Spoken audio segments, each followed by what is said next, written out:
13 heures, le journal de RTI 1. Madame, monsieur, bonjour.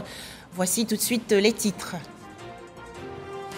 Les Émirats arabes unis vont bientôt investir en Côte d'Ivoire dans le secteur des énergies renouvelables.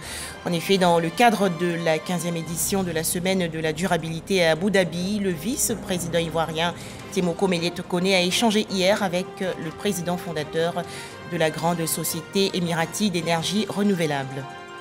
En Côte d'Ivoire, l'université Peloforo Gonkoulibaly de Korogo, dans la région nord, développe son pôle de tutorat, une expérience en collaboration avec le Centre régional des œuvres universitaires. Objectif, accompagner les étudiants en vue de meilleurs résultats pendant leur parcours académique.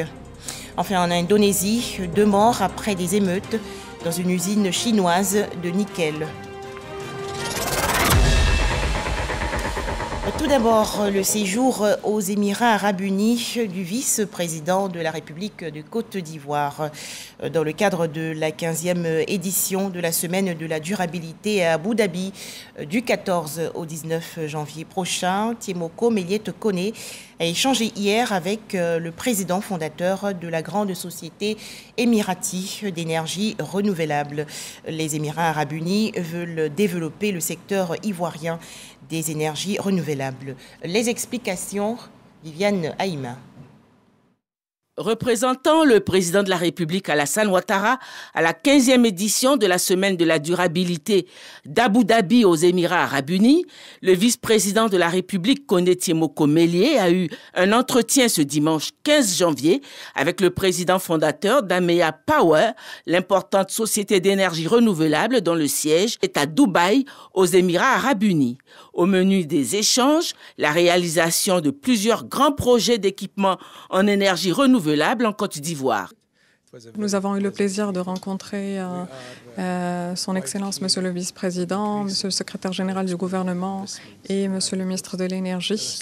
Nous sommes très motivés donc d'entamer un investissement en Côte d'Ivoire et c'est un pays dans lequel nous souhaitons augmenter notre exposition au fur et à mesure dans les énergies renouvelables. Nous commençons tout d'abord par le projet de Bondoku, qui est un projet solaire de 50 MW. Et que nous développons avec le ministère de l'Énergie ivoirien. Cet investissement en centrale solaire permettra d'équiper les localités les plus reculées de la Côte d'Ivoire en électricité et autres commodités modernes. Revenons en Côte d'Ivoire avec la signature récemment dans la commune de Cocody d'une convention de partenariat entre l'Office national de l'état civil, l'ONESI, et l'imprimerie nationale. Il s'agit pour les 2 parties de produire des titres et registres d'état civil fiables et sécurisés. Plus de détails, Sidonie Davila. L'Office national de l'état civil et de l'identification, ensemble avec l'imprimerie nationale, pour des documents fiables et sécurisés. La convention qui désormais lie ces 2 structures permettra à l'imprimerie nationale de produire des titres d'état civil sécurisés, attestation d'identité, carte de résident, extrait d'acte de naissance, également les carnets de mariage, les registres et autres documents d'état civil. Au-delà de sécuriser l'information, avec l'imprimerie nationale, nous pouvons aussi sécuriser le contenant de cette information. Particulièrement pour l'état civil. Parce que l'état civil, déjà, il y a les extraits d'acte de naissance, mais il y a aussi les registres qui doivent être conservés. Et vous voyez un peu la conservation de nos différents registres est un gros problème. Et aujourd'hui, en modernisant l'état civil, il faut aussi penser à donner des registres beaucoup plus solides, beaucoup plus durables. L'imprimerie nationale peut donc rassurer les Ivoiriens que tous les documents administratifs seront sécurisés. Vieille de plus de 100 ans, l'imprimerie nationale accompagne tous les services administratifs dans la documentation et les imprimés administratifs. La convention signée offre un cadre formel pour la sécurisation des documents administratifs délivrés par l'ONESI. Nouvel an 2023, c'est l'occasion pour le district autonome d'Abidjan de faire le bilan. Le ministre-gouverneur Robert Bebugré-Mambé a donc rencontré et échangé avec les membres du personnel administratif. Les précisions de Ami Diarasouba et Éric Goré. Le district autonome d'Abidjan promet pour 2023 renforcer sa politique sociale en faveur des populations et cela passe forcément par l'autonomisation des femmes et des jeunes, permettant également leur insertion rapide dans le tissu social. Avec en projet l'accroissement du dispositif sanitaire et éducatif. L'année 2023 étant décrétée par le président de la République année de la jeunesse. Le district autonome promet donc s'investir à fond dans cette vision du président. Permettez-moi de relever, dans le cadre de vos actions en faveur du personnel, la promotion d'un certain nombre d'entre eux à des postes de responsabilité. Cette promotion a été vécue et continue de l'être d'ailleurs par le personnel concerné. Au-delà des critères de choix qui vous sont propres, comme la reconnaissance de l'effort et du goût du travail bien fait, Robert Beurrebambé est donc à l'œuvre pour le bonheur des populations du district dont il a la charge de diriger. À partir de cette année, nous allons innover. Abidjan va changer. Abidjan change, vous le voyez. Mais quand, avec la barre, nous allons planter des arbres partout à Abidjan, quand vous verrez des jardins qu'on va ériger dans tous les carrefours, vous serez fiers de votre ville. En chaque fin d'année, nous allons récompenser les meilleurs d'entre nous. Je voudrais dire à la jeunesse ivoirienne, nous allons célébrer ce que nous appelons les jeunes entrepreneurs émergents à Alassane Ouattara. Ils sont plus de 200, ils sont intelligents. 22 agents ont vu leur mérite reconnu l'année 2022 par leur travail bien fait. Dans la région nord du pays, la présidence de l'université Peloforo Koulibaly, en collaboration avec le Centre régional des œuvres universitaires, a mis en place depuis 2017 un pôle d'encadrement des étudiants. Il s'agit du pôle de tutorat. Objectif, accompagner les apprenants, les assister durant leur parcours académique, et cela dans une perspective de meilleurs résultats. Les explications détaillées de Eugène Atoubé. Au premier banc de cet amphithéâtre de l'université Peloforo Koulibaly de Korogo, des étudiants qui ont accepté de suivre un cours, un jour férié. Face à eux, dans le rôle d'enseignant, un autre étudiant de niveau supérieur. Sa tâche est d'aider ses cadets à avoir une meilleure maîtrise des fondamentaux de leur formation. Il fait partie de l'équipe de bénévoles composant le pôle de tutorat de l'université Peloforo Koulibaly. Son appellation officielle, pôle d'encadrement des étudiants. C'est une cellule qui accompagne généralement les étudiants en difficulté. Et des professionnels sont à leur disposition pour les accompagner dans tout ce qu'ils ont comme difficulté, que ce soit au niveau social ou au niveau académique. Et ça a été validé par le directeur du CRU. Le concept de pôle de tutorat répond à une exigence. L'encadrement et l'accompagnement des étudiants tenant compte des différentes spécialités.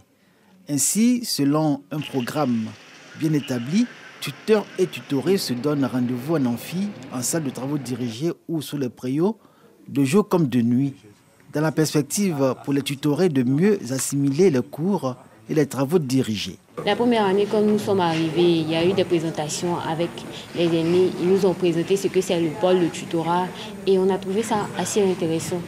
Et dès que j'ai adhéré au pôle de tutorat, j'ai vu que mon niveau a été rehaussé. J'arrive à valider mes matières à la première session. J'ai eu la chance de bénéficier de ce programme depuis 2016 et après ma soutenance de Master 2, j'ai jugé nécessaire de venir apporter ma gratitude, n'est-ce pas, à ce programme. Et l'an dernier, je vous assure que les résultats étaient vraiment formidables. Où on avait en licence 1, on avait 41 étudiants inscrits qui participaient, n'est-ce pas, au pôle de tutorat. Et ces 41 étudiants-là ont validé à la première session. Le tutorat au pôle d'encadrement des étudiants, une innovation majeure, introduite à l'université Peloforo Koulibaly depuis 2017 dans un contexte de franche collaboration entre les deux administrations de cette université, la présidence et la direction du CRU, Centre régional des œuvres universitaires. Une initiative conjointe qui vise essentiellement les étudiants de la licence 1 au Master 1 qui constitue la frange pour laquelle l'accompagnement social, psychologique et académique est plus que nécessaire. Nous traitons cas par cas les problèmes des étudiants et nous les acheminons à qui de droit. Le plus grand problème qu'on a résolu, c'est la restauration. Avant la restauration, c'était vraiment difficile. Si la présidence de l'université Pelefrogon Coulibaly de Korogo offre les moyens humains, notamment les enseignants, doctorants et auditeurs de Master 2, recrutés parmi les meilleurs, le Centre régional des œuvres universitaires, pour sa part, apporte le financement nécessaire à la mise en œuvre du pôle d'encadrement des étudiants. Le CRU met également à disposition la cité universitaire où les résidents sont placés dans les conditions et dispositions idéales pour produire les meilleurs résultats aux examens. On avait remarqué que les quelques syndicats qui se battent pour le contrôle de la cité universitaire logeaient même des fonctionnaires nouvellement arrivés, logeaient même des petits commerçants. Et donc, on ne savait plus où loger les étudiants. Ce qui est bien à saluer, c'est le fait qu'il a pu contrôler les cités universitaires. Tous les étudiants adhèrent à la manière dont nous gérons la cité universitaire. Nous, en tant que pères et éducateurs, il faut que, à l'absence des parents légaux, nous puissions les aider à mûrir, à grandir et à s'assumer. Et il y a la collaboration entre le côté social et le côté académique. Cette collaboration déjà fait un ensemble d'éléments pour la réussite d'un étudiant. Au-delà de donner aux étudiants les moyens de réussir brillamment leurs examens, le pôle d'encadrement des étudiants œuvre pour leur insertion dans les entreprises privées et les services publics pour des stages de perfectionnement. Il ambitionne également de se positionner comme un incubateur de l'élite ivoirienne. Dans l'actualité nationale aussi, les préparatifs de la campagne de commercialisation 2023 de l'anacarde dans la région du Hambol, dans le centre-nord par exemple. L'heure est à la distribution des sacs pour stocker et conserver les noix de cajou. À noter que environ 300 000 sacs ont été distribués aux producteurs de cette région. Ils sont au micro de Soro Corona de RTI Bouaké. Après le défi de la production en quantité de l'anacarde relevé par la Côte d'Ivoire, le second défi reste la qualité. Pour atteindre cette norme qualité, le Conseil du coton et de l'anacarde travaille sur le terrain. Formation des producteurs sur les bonnes pratiques culturelles, récolte et post-récolte.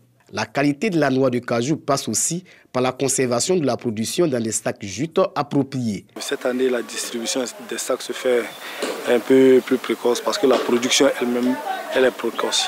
Et également permettre aux producteurs un meilleur stockage de leurs produits afin de préserver la qualité. Dans la région du Hambol, ce sont 224 000 nouveaux sacs distribués aux producteurs contre 168 000 en 2022.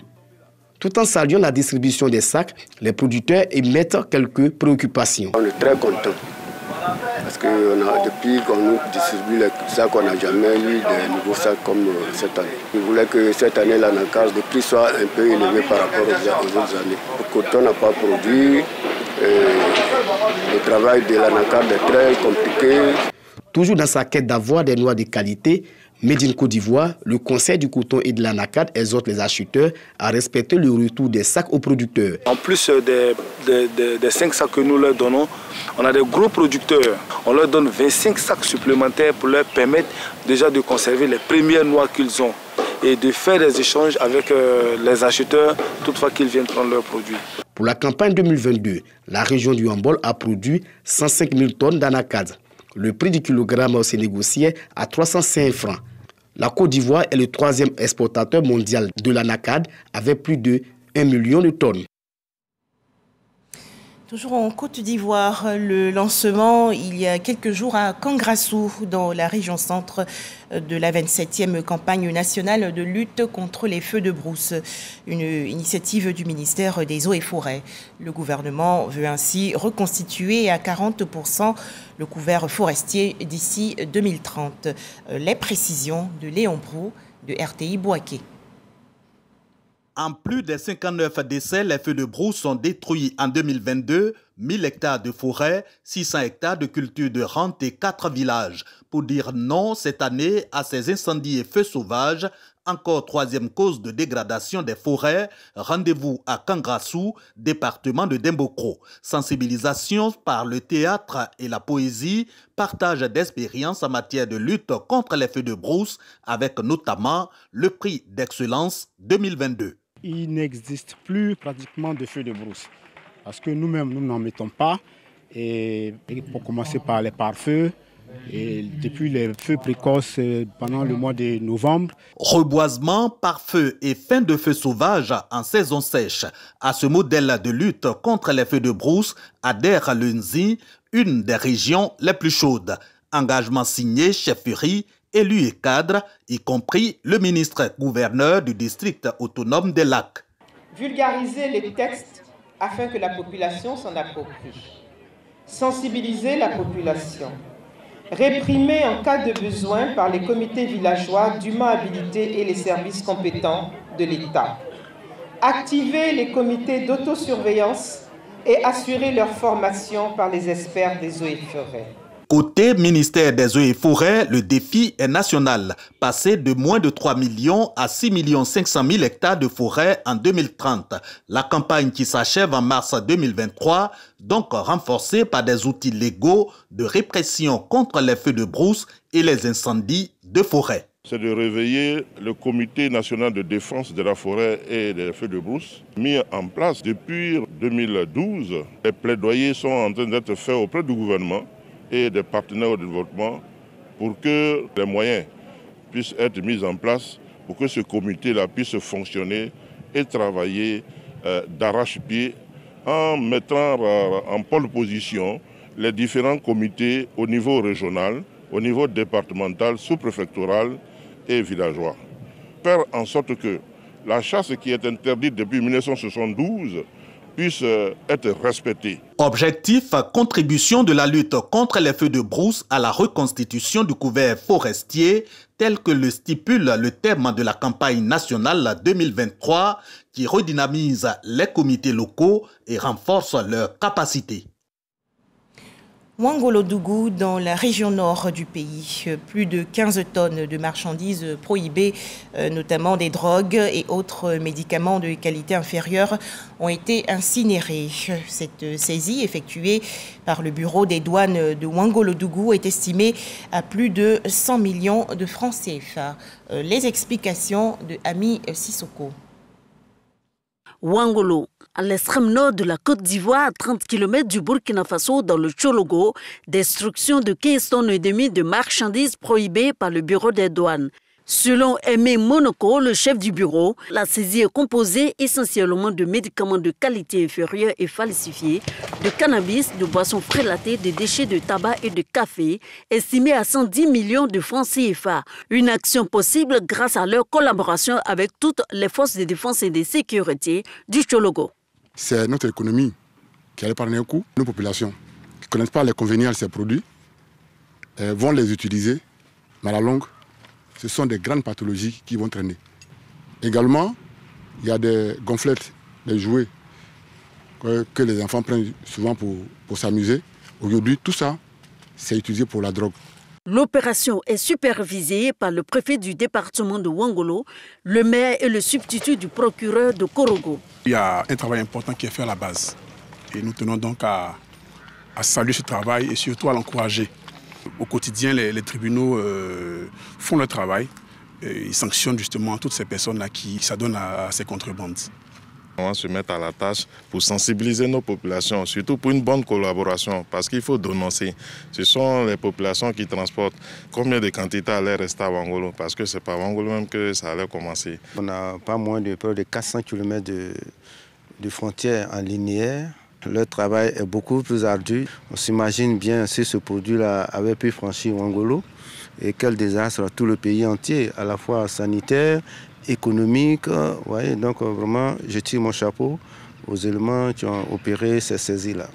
La plupart de ces produits prohibés saisis étaient dissimulés sous des sacs d'oignons en provenance des pays voisins. Le chef du bureau des douanes de Ouangolo appelle donc les populations à plus de collaboration en vue de mettre hors d'état de nuire les contrebandiers. Tous ensemble, faisons reculer le coronavirus.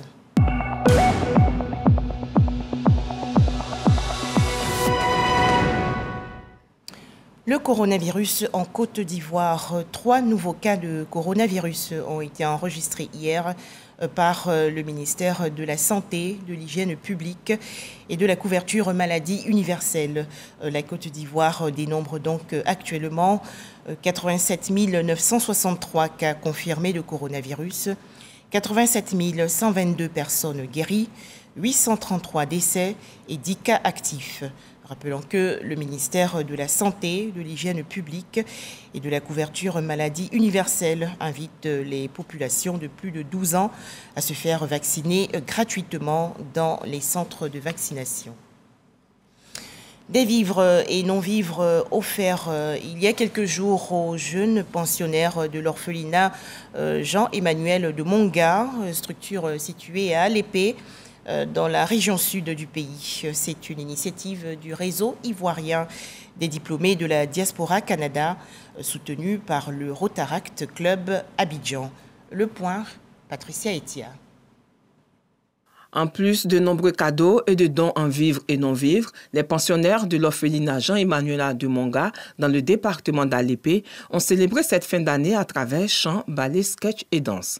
Un acte social concrétisé ici est le réseau ivoirien des diplômés de la diaspora, notamment la branche du Canada. Unir les synergies pour donner du sourire aux enfants de l'orphelinat d'Alépé, à savoir le riz de branche Canada, le réseau ivoirien des diplômés de la diaspora, et aussi le Rotaract des pelles au niveau d'Abidjan. Pour le responsable de cet orphelinat, cet acte de générosité vient redonner de l'espoir à ces enfants orphelins abandonnés et défavorisés. L'orphelinat Jean-Emmanuel de Monga, dans le département d'Alépé, compte à ce jour 56 pensionnaires de 0 à 15 ans venus d'horizons divers. Direction la région nord-est du pays. Fin de la 10e édition du Festival des Arts et de la Culture du Bunkani, le Festibo. Et place à présent à la cérémonie de récompense des meilleurs acteurs du développement de la région. Pour en parler, Herman Niamia.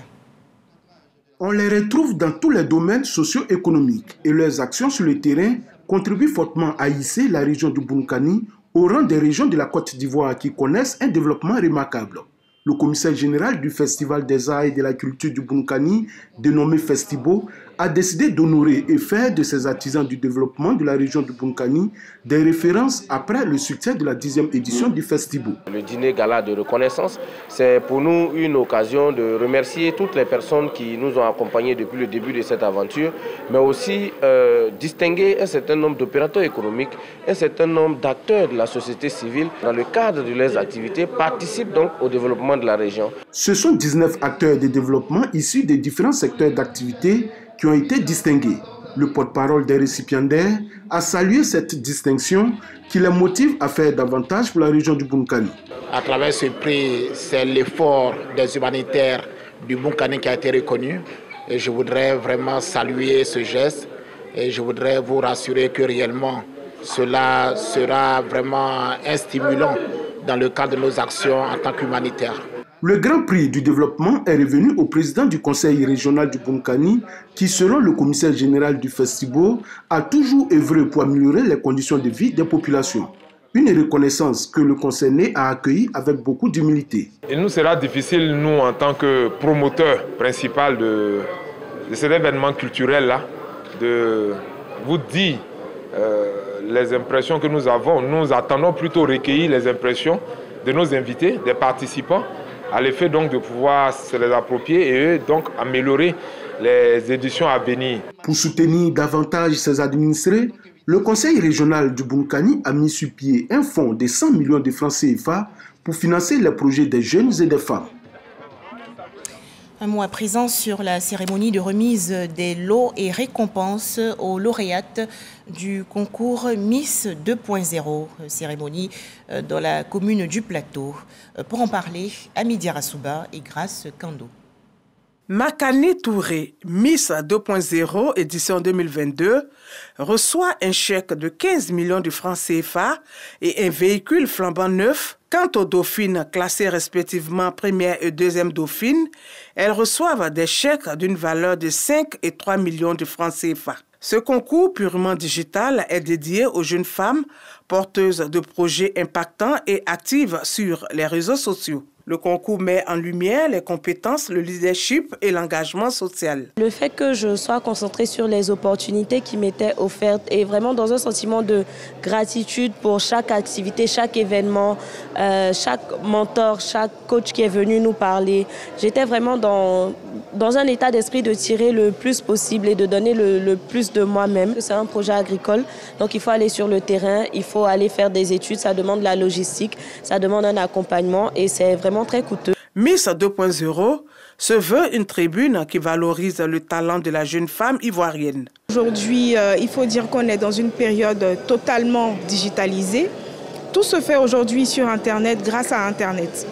Donc Miss 2.0, non seulement pour parler du digital, mais pour parler aussi du côté intellectuel, des compétences intellectuelles de la jeune femme ivoirienne. La ministre de la Femme, de la Famille et de l'Enfant salue le dynamisme et le leadership de ces femmes. Troisième édition du concours Miss 2.0 m'offre l'agréable occasion de saluer le dynamisme et le leadership de l'action féminine.